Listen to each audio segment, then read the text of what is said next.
really important that we begin to change the mindset of young people to know that your vote counts. They don't understand that the legislative arm of government is actually a co-equal arm of government. We have an incredible amount of potential. Whatever it is I was doing, because of my personal DNA, it had to be of an international standard. Which is what, seriously speaking, is all about.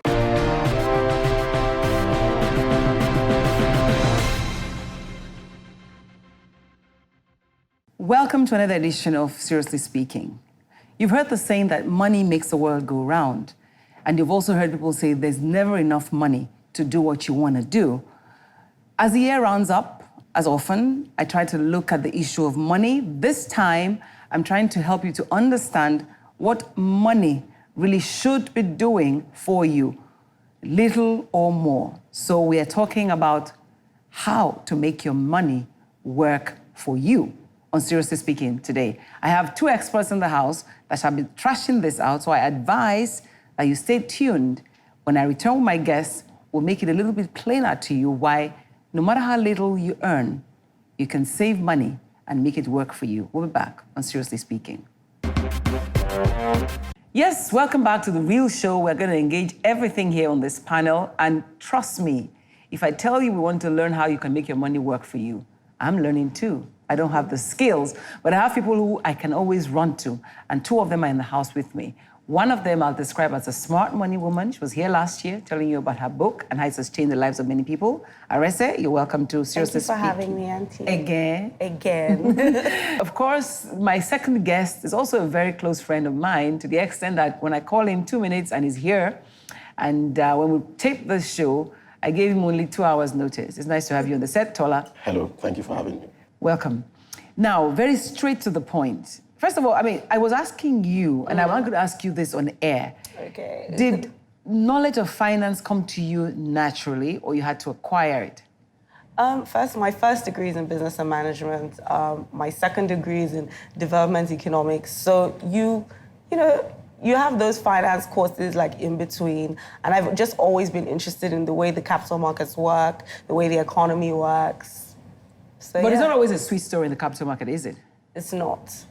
But I think that's a complex relationship because the thing with Nigeria is like most people don't really understand how the capital markets work. Like we have the mentality of we want quick returns, but we don't want to take any risk. Mm-hmm. And you can't want big returns without being able to take risk, which means you need to be able to have the mindset that I might lose money if I want to also make money. I like the way Tola is looking at. Tola, you have been managing money for more than 19 years.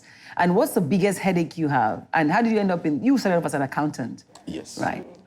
In the Nigerian space, let me start from there.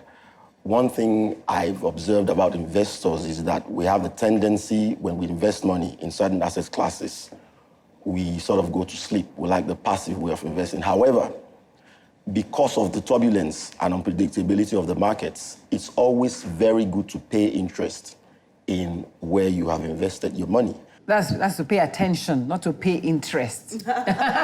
Okay. So the whole idea being you've worked very, very hard to make this money. That's why you can invest in the first instance. Now, when you invest, don't go to sleep. Be on your asset manager's case. If it's your stockbroker, be on his case. If it's your investment manager, be on his case. What are the stocks doing? What are these assets doing? What are my returns? I want to see my statements. When you do that, I can guarantee you, your investment manager or advisor will always... be on his toes. Yes. But if you remember recently, in the past, 5-6 years ago, there was this very great interest in buying stocks and bonds and things like that. And everybody was turning, I put 1 million, it became 3 million, Does that say something about our relationship with money? So I want you to define for me, what's money and what's our relationship with it? I'll start with Arese. Okay, so for me, that obviously happened because, like I said, it's in our nature. I'll just say the word, we're greedy. when everyone, I think it's Warren Buffett that said this, when everyone's running to the market is when you should be sort of taking a step back. It's when everyone's afraid of the market that you should start putting your money in systematically. Why? Because in the points where people are enjoying doubling their money, which was what was basically happening in 2007, 2008, that's when you knew the market was definitely going to take some kind of downturn. It couldn't cope. Yeah, it would definitely recruit because it's an up and down thing. But I think a lot of people don't understand that the stock market is not magic. It is, you make returns or you get returns over a period of time. Those returns could potentially be high because it's a high risk investment. So it's greed that's responsible for that. But is it a function of how we view money? Because for me, money is a means of exchange. Is that correct? Yeah, true. And that's as far as we know. So is that a wide enough understanding of what money truly is? Yes, but within that definition, you can expand it. So, for example, a school of thought would say it's a means of expression. The smart... I buy a Gucci bag. Exactly. I'm expressing myself. Exactly. The smart school of thought would say it should work for you. Now, there's nothing wrong in putting your money in the equity market, which is of much higher risk than your bond market or your federal government bond market or treasury bill market, for example. However, if you monitor that risk, you can get out quick enough. Because yes, the market crashed way back, and even though we've But it also recovered. Exactly, we recovered. But people lost money. And people made money. People made money. Look at the people's stock portfolios between the time when the market crashed. People who were investing in GTB at like 9 naira. By the time we were coming out of that bust, their money had basically doubled. Like the values of their portfolios had doubled in a maybe 2-year period. People lost money. What about the ones that came in late and they lost all the money? I know people who lost money because they heard they were making money. They now put all their money in it, and the next thing the thing crashed. But I think the fundamental thing is about how we think about money. Let's even remove the capital markets. The fundamental way that the average Nigerian thinks about money is we measure financial success based off of how much we earn. So our salaries or profit from our business as opposed to our net worth. We only think about net worth when we're talking about rich people that are on the Forbes list. And the way we should be thinking about our money is I earn money, and a proportion of that money needs to go into assets that can provide me with an income in the future. So when you're spending, you're thinking about, okay, I want to buy that Gucci bag, but I need to put a proportion of it into assets like real estate, into assets like stocks, so that I can get a return over time. The problem is we think I earn too little, and why should I be investing now? Because I'm not going to make that much, instead of thinking about building it systematically. When you work in a financial institution that helps to manage money, it's only rich men that you will see, right? Yes and no. Okay. And how do I mean? The smart retail investor, the smart retail investor sets aside a portion of his income into either of these asset classes we've mentioned. It could be 50,000 naira, it could be 100, it could be 20,000 naira.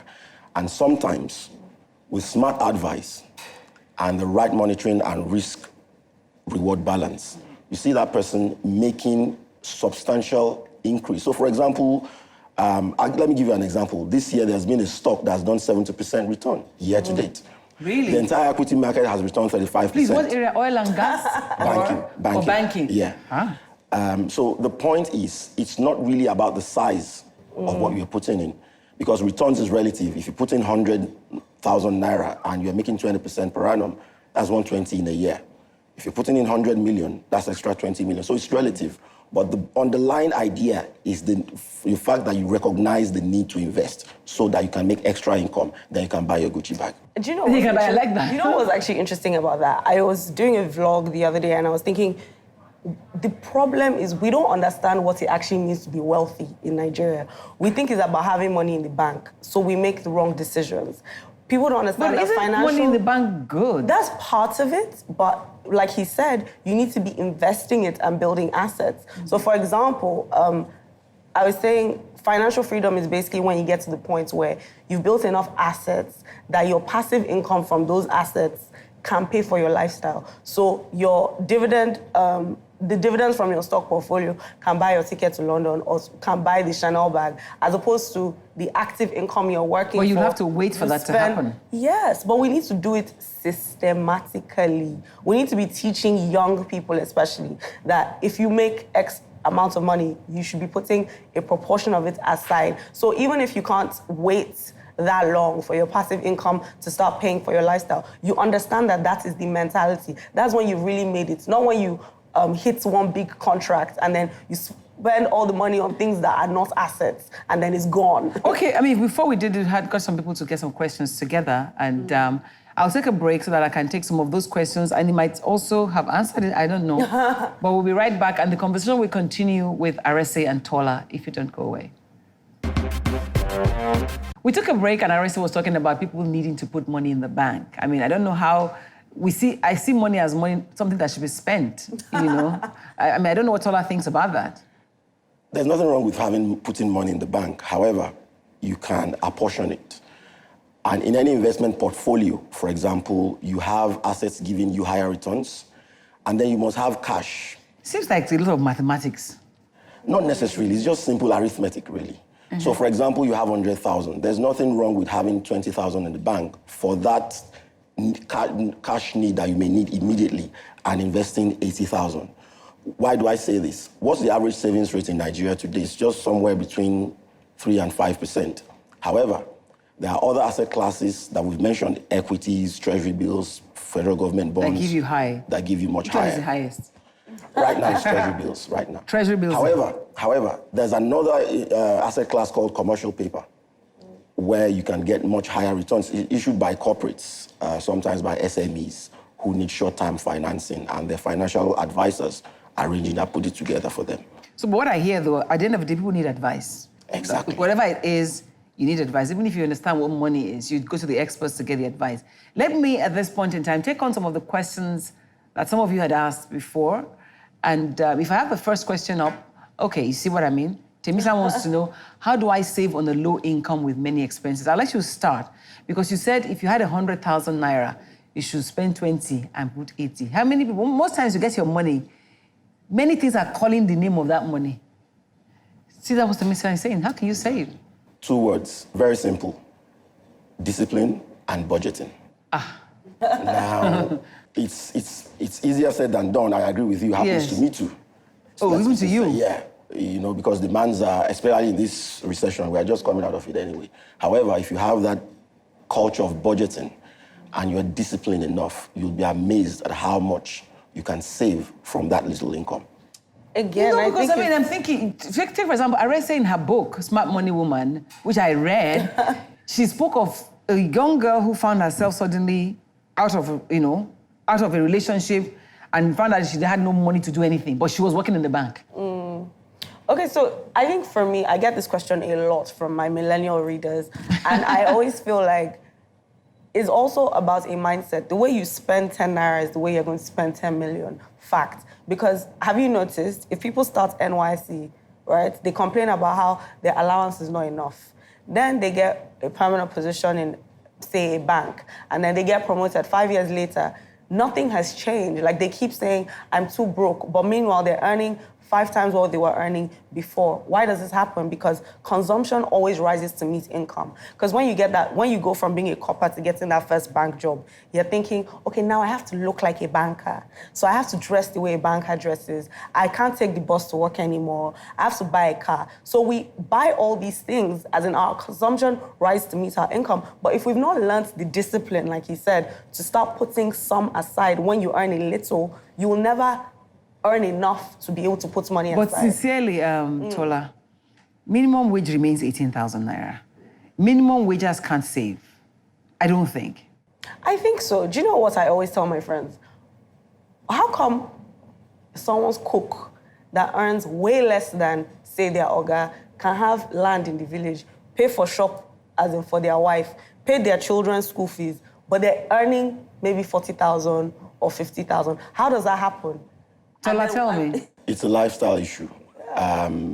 If you look at some of the suburbs of Lagos, a lot of the landlords are artisans. A lot of the landlords are artisans. So you find out that, yes, maybe not even minimum wage, because you find out that even some of the people earning minimum wage actually work 2 jobs. You'll be surprised. They work the minimum wage. Not necessarily. Not necessarily. You see some of them working during the week, Monday to Friday, Saturday to Sunday. It's either they are riding keke or okada or driving a cab. And as a result of that, they make that extra income. So money can work for you If you respect it and you spend it wisely enough to put something aside and invest it through a good avenue. Yes. Research. Thank you very much. I appreciate it. Thank you so Thank you, much for sweetheart. having me. All the best, the millennial. And we've covered the millennials plus, the experts have spoken. Go out there, make some money and spend less. If nothing else, take that away. We'll see you again.